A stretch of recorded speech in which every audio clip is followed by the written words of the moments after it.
जय मसीह के प्रियों, Bible study ministry channel में आपका स्वागत है। इस समय के लिए प्रभु यीशु मसीह को धन्यवाद देते हैं। परमेश्वर का वचन में से दयालु सामरी का दृष्टांत के द्वारा प्रभु यीशु मसीह का सुसमाचार को हम अध्ययन करेंगे। उससे पहले छोटी सी प्रार्थना के साथ हमारी अध्ययन शुरू करेंगे। प्यारे पिता परमेश्वर, इस समय के लिए हम आपको धन्यवाद देते हैं। आपका वचन में से दयालु सामरी का दृष्टांत इस अंश के बारे में अध्ययन करने में हमें सहायता दीजिए।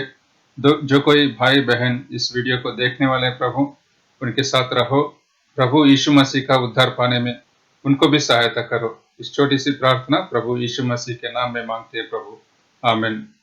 तो प्रियों, परमेश्वर का वचन में से लूका सुसमाचार 10वें अध्याय में से 25 आयत से लेकर 37 आयत तक हम पढ़ेंगे। Gospel of Luke chapter 10 verse 25 to verse 37। और देखो, एक व्यवस्थापक उठा और यह कहकर उसकी परीक्षा करने लगा, हे गुरु, अनंत जीवन का वारिस होने के लिए मैं क्या करूं? उसने उससे कहा, व्यवस्था में क्या लिखा है, तो कैसे पढ़ता है?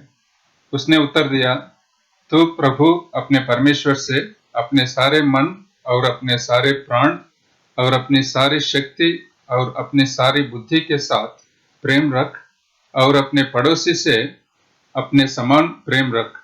उसने उससे कहा, तूने ठीक उत्तर दिया, यही कर तो तू जीवित रहेगा। परंतु उसने अपने आप को धर्मी ठहराने की इच्छा से यीशु से पूछा, तो मेरा पड़ोसी कौन है? यीशु ने उत्तर दिया, एक मनुष्य यरूशलेम से यरीहो को जा रहा था कि डाकुओं ने घेर कर उसके कपड़े उतार लिए और मार पीट कर उसे अधमरा छोड़कर चले गए। और ऐसा हुआ कि उसी मार्ग से एक याजक जा रहा था, परंतु उसे देख के कतरा कर चला गया। इसी रीति से एक लेवी उस जगह पर आया, वह भी उसे देख के कतरा कर चला गया। परंतु एक सामरी यात्री वहां आ निकला और उसे देखकर तरस खाया। उसने उसके पास आकर उसके घावों पर तेल और दाखरस ढालकर पट्टियां बांधी और अपनी सवारी पर चढ़ाकर सराय में ले गया और उसकी सेवा टहल की।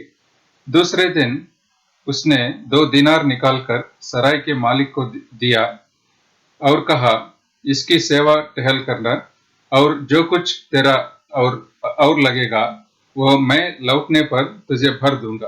अब तेरी समझ में जो डाकुओं में घिर गया था, इन तीनों में से उसका पड़ोसी कौन ठहरा? उसने कहा, वही जिसने उस पर दया की। यीशु ने उससे कहा, जा तू भी ऐसा। तो हम इस भाग में देख सकते हैं प्रियो, एक व्यवस्थापक प्रभु यीशु मसीह के पास आया और उसको परीक्षा करते हुए पूछा, हे गुरु, अनंत जीवन का वारिस होने के लिए मैं क्या करूं?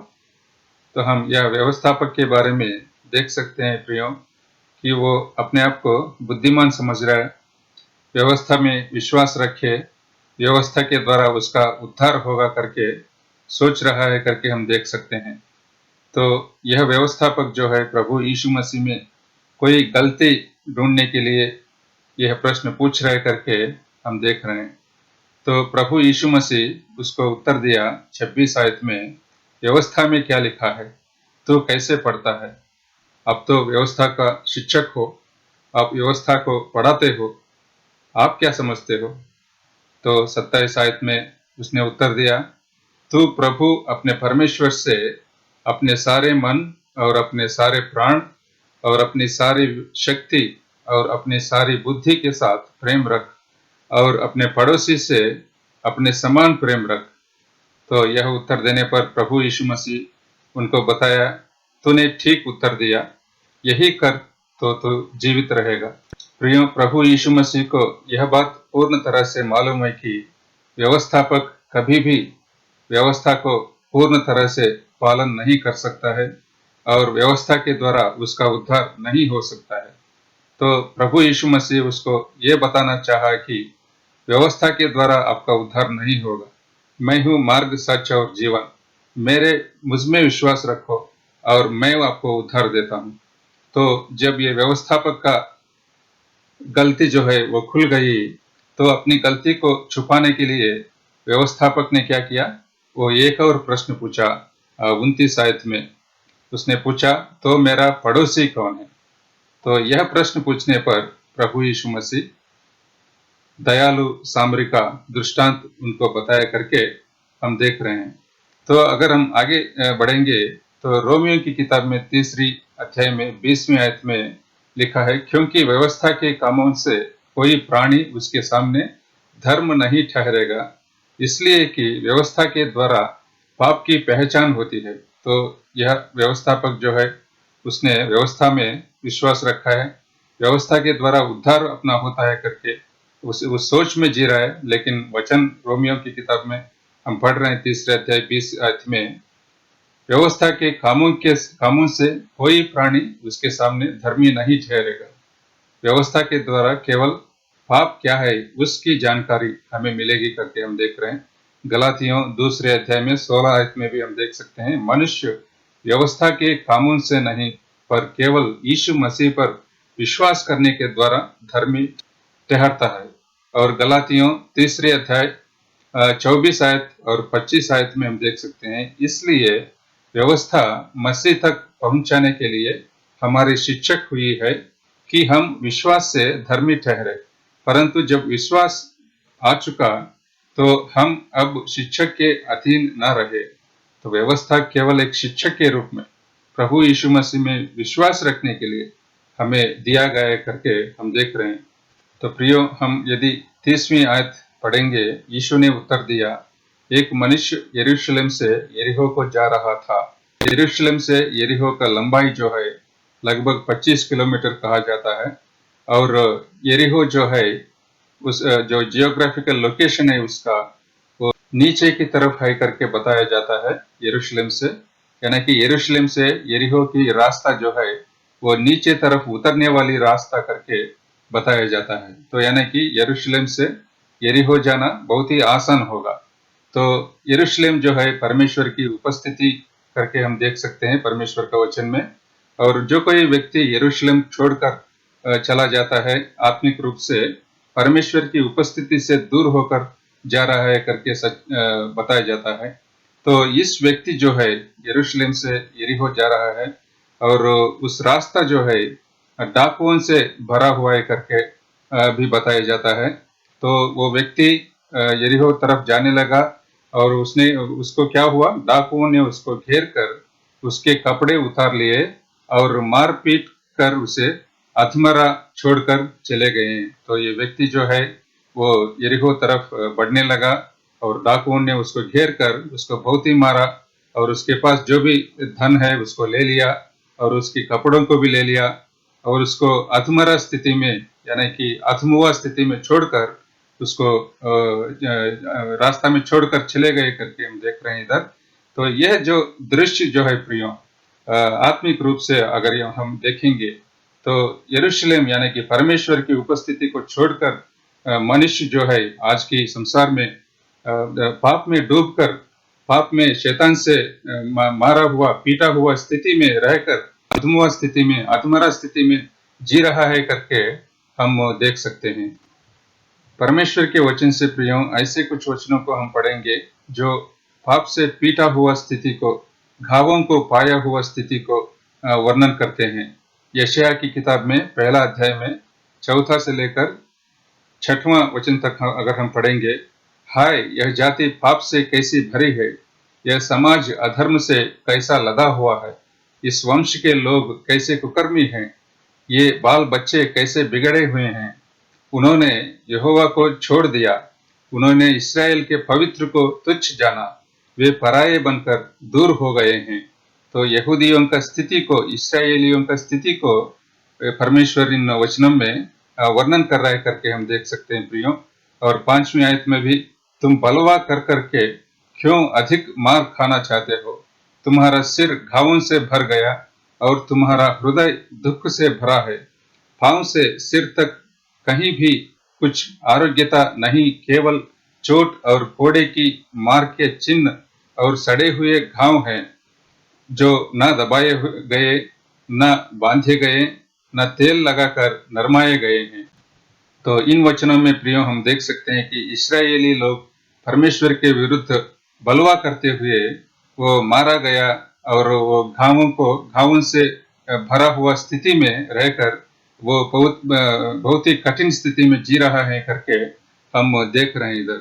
और उसी रीति से याकूब की किताब में पहले अध्याय में 14 और 15 आयत में हम देखेंगे, परंतु प्रत्येक व्यक्ति अपनी ही अभिलाषा से खींचकर और फंसकर परीक्षा में पड़ता है। फिर अभिलाषा गर्भवती होकर पाप को जनती है और पाप जब बढ़ जाता है तो मृत्यु को उत्पन्न करता है। तो हर एक व्यक्ति अपनी ही अभिलाषा से खींचा जाता है और पाप में गिर जाता है। अभिलाषा गर्भवती होकर पाप को जनती है करके हम देख सकते हैं, उसके द्वारा मृत्यु होता है करके भी हम देख सकते हैं इधर। और नीति वचन में भी 23 अध्याय में 29 आयत से लेकर, नीति वचन 23 अध्याय में 29 आयत से लेकर book of proverbs chapter 23 verse 29 onwards, इन वचनों में हम देख सकते हैं शराब जो है, शराब पीना कैसे मनुष्य को घावों से भरा हुआ स्थिति में लेकर चली जाती है। 29 वचन से, कौन कहता है हाय, कौन कहता है हाय हाय, कौन झगड़े रगड़े में फंसता है, कौन बक बक करता है, किसके अकारण घाव होते हैं, किसकी आंखें लाल हो जाती हैं, उनकी जो दाख मधु देर तक पीते हैं और जो मसाला मिला हुआ दाख मधु ढूंढने को जाते हैं। जब दाख मधु लाल दिखाई देता है और कटोरे में उसका सुंदर रंग होता है और जब वो धार के साथ उंडेला जाता है तब उसको ना देखना। तो ये जो शराबी जो रहता है प्रियो, उसको हम देख सकते हैं कि वो झगड़े रगड़े में फंस जाता है, उसको अकारण घाव होते हैं।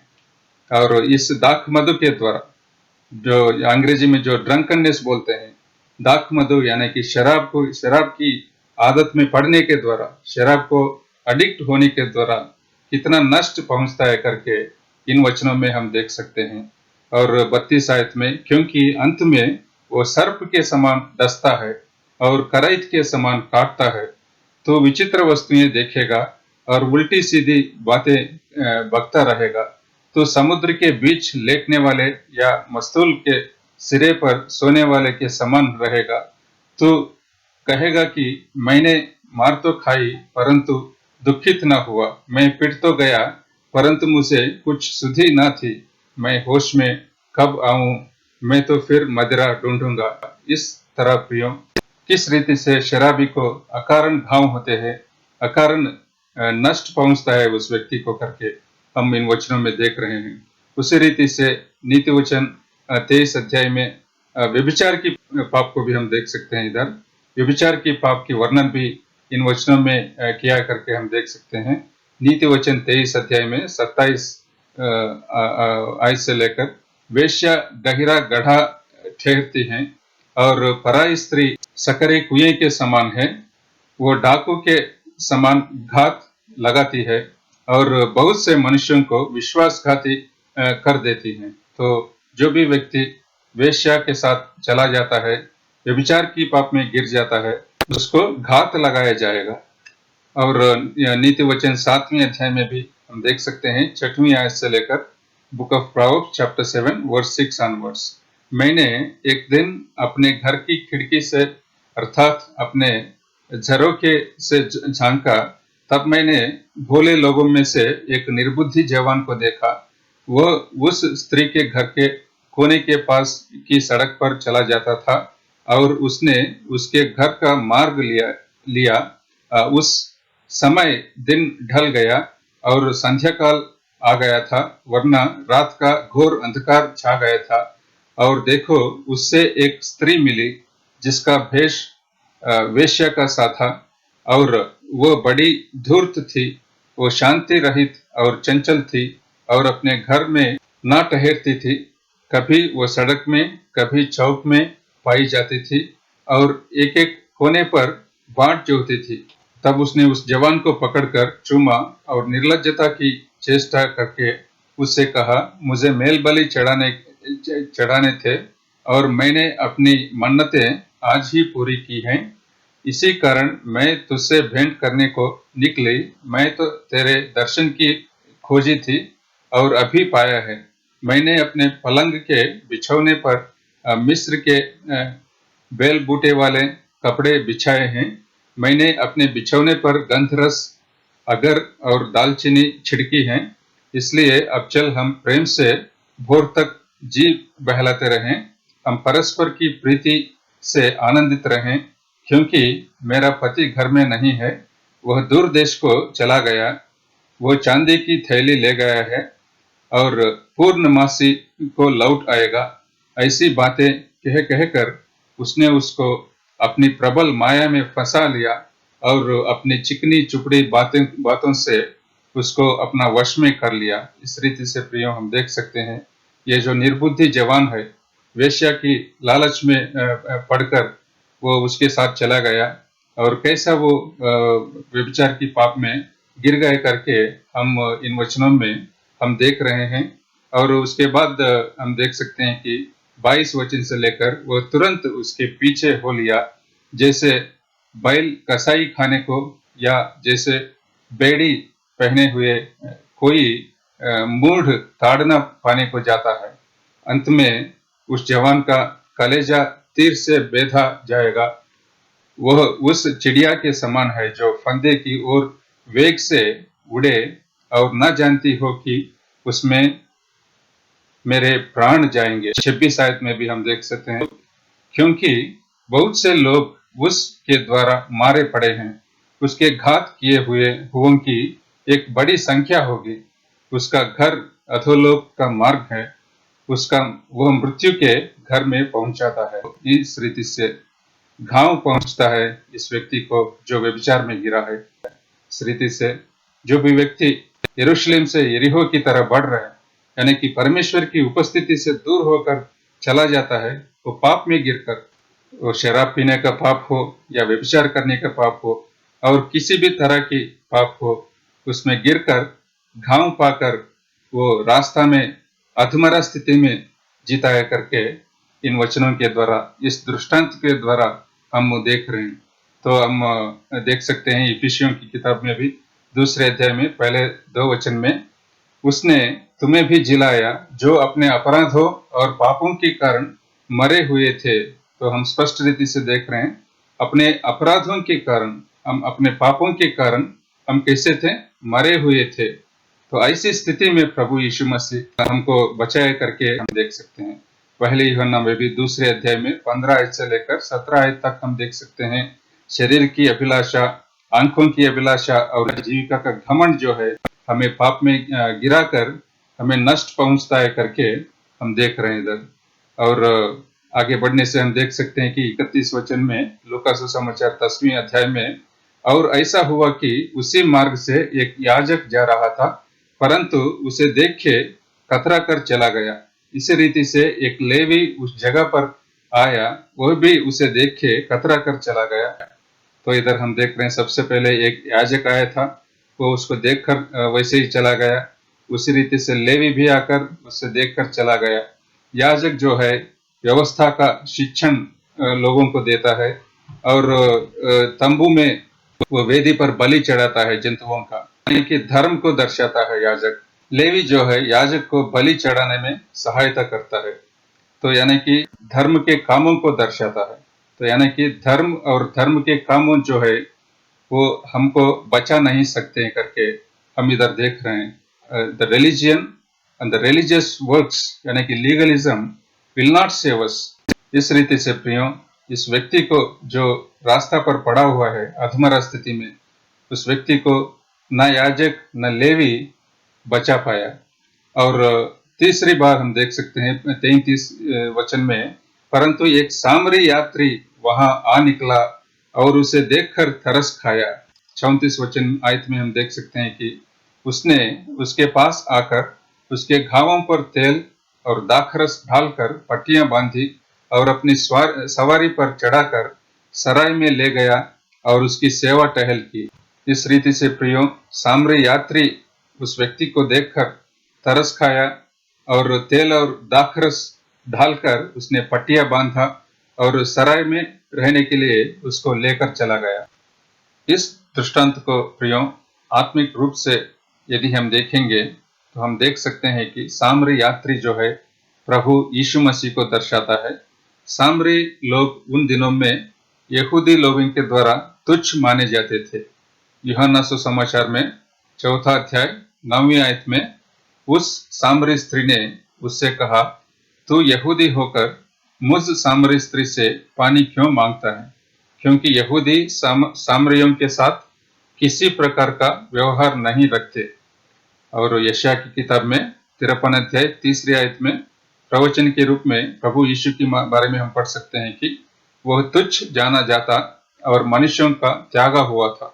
वो दुखी पुरुष था, रोग से उसकी जान पहचान थी और लोग उससे मुख फेर लेते थे। वो तुच्छ जाना गया और तुमने उसका मूल्य न जाना।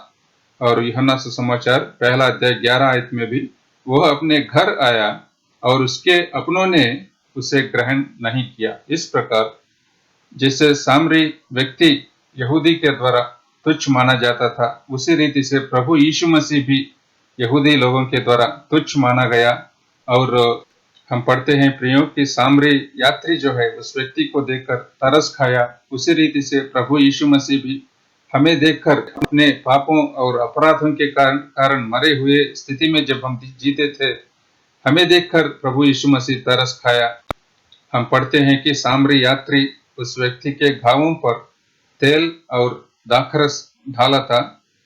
तेल जो है प्रियो आत्मिक रीति से पवित्र आत्मा को दर्शाता है और दाखरस जो है प्रभु यीशु मसीह का लहू को दर्शाता है। जब हम अपने पापों से और अपराधों से मरे हुए स्थिति में जब हम जीते थे, प्रभु यीशु मसीह इस जगत में आकर अपना लहू बहाया ताकि उसके लहू के द्वारा हमारे पापों से हमारा छुटकारा हो जाए, हमारा उद्धार हो जाए। तो इस रीति से जैसा सामरी यात्री उस व्यक्ति के घावों पर तेल और दाखरस डालकर पट्टियां बांधकर उसको सराय में रहने के लिए लेकर चला गया, उसी रीति से प्रभु यीशु मसीह भी अपने लहू के द्वारा हमारे पापों को धोकर हमें अपना पवित्र आत्मा से भरकर कलीसिया में शामिल किया करके एक सच्चाई को आत्मिक रूप से इस दयालु सामरी का दृष्टांत के द्वारा हम देख सकते हैं। इसलिए हम पढ़ते हैं 1 यूहन्ना 1 अध्याय 7वीं आयत में, यीशु का लहू हमें सब पापों से शुद्ध करता है। 1 पतरस 1 अध्याय 18 और 19 आयत में, क्योंकि तुम जानते हो कि तुम्हारा निकम्मा चाल चलन के बाप दादों से चला आता है, उससे तुम्हारा छुटकारा चांदी सोने अर्थात नाशवान वस्तुओं के द्वारा नहीं हुआ, पर निर्दोष और निष्कलंक मेमने अर्थात मसीह के बहुमूल्य लहू के द्वारा हुआ। 1 यूहन्ना 1 अध्याय 9वीं आयत में भी, यदि हम अपने पापों को मान ले तो वह हमारे पापों को क्षमा करने और हमें सब अधर्म से शुद्ध करने में विश्वास योग्य और धर्मी है। इस प्रकार प्रियो प्रभु यीशु मसीह एक दयालु सामरी के रूप में इस जगत में आकर अपना लहू बहाकर हमें अपने पापों से दूर करके उद्धार देने के लिए तैयार है करके हम जान सकते हैं। तो अंत में हम देख सकते हैं प्रियो, प्रभु यीशु मसीह व्यवस्थापक से पूछा 36 आयत में, अब तेरी समझ में जो डाकुओं में घिर गया था, इन तीनों में से उसका पड़ोसी कौन ठहरा? उसने कहा, वही जिसने उस पर दया की। यीशु ने उससे कहा, जा तू भी ऐसा ही कर। इन वचनों के द्वारा हम देख सकते हैं प्रियो कि हम भी जब हमारे पापों और अपराधों के कारण मरे हुए स्थिति में थे, प्रभु यीशु मसीह हमारा पड़ोसी बनकर, हमारा दयालु सामरी बनकर इस जगत में आया और हमें उद्धार दिया। क्या आप भी प्रभु यीशु मसीह का उद्धार पाना चाहते हो? आप भी पाप में जी रहा है करके महसूस करते हो? तो क्या विश्वास के साथ आप प्रार्थना कर सकते हैं, हे प्रभु, मैं पापी हूँ, मेरे पापों के कारण मैं घायल होकर मरे हुए स्थिति में मैं जी रहा हूँ। आप अपने लहू के द्वारा मेरे पापों को धोकर आपकी संतान में मुझे भी शामिल करो। ऐसा अगर आप विश्वास के साथ आप प्रार्थना करेंगे तो प्रभु यीशु मसीह उनका उद्धार आपको भी देने के लिए तैयार है। एक छोटी सी प्रार्थना के साथ हमारे अध्ययन समाप्त करेंगे। हे पिता परमेश्वर, इस समय के लिए हम आपको धन्यवाद देते हैं। जो कोई भाई बहन इस वीडियो को देख रहे हैं प्रभु, उनको आपका वचन को समझने में सहायता करो। आप एक दयालु सामरी बनकर इस जगत में आया है और पापों के कारण, अपराधों के कारण मरे हुए स्थिति में जो भी मनुष्य जी रहा है, उसको उनके पापों से चंगाई दिलाने के लिए आप तैयार है। इस सच्चाई को जानकर बहुत लोग आपके उद्धार पाने में उनको सहायता करो। इस छोटी सी प्रार्थना प्रभु यीशु मसीह के पवित्र नाम में मांगते हैं प्रभु, आमीन।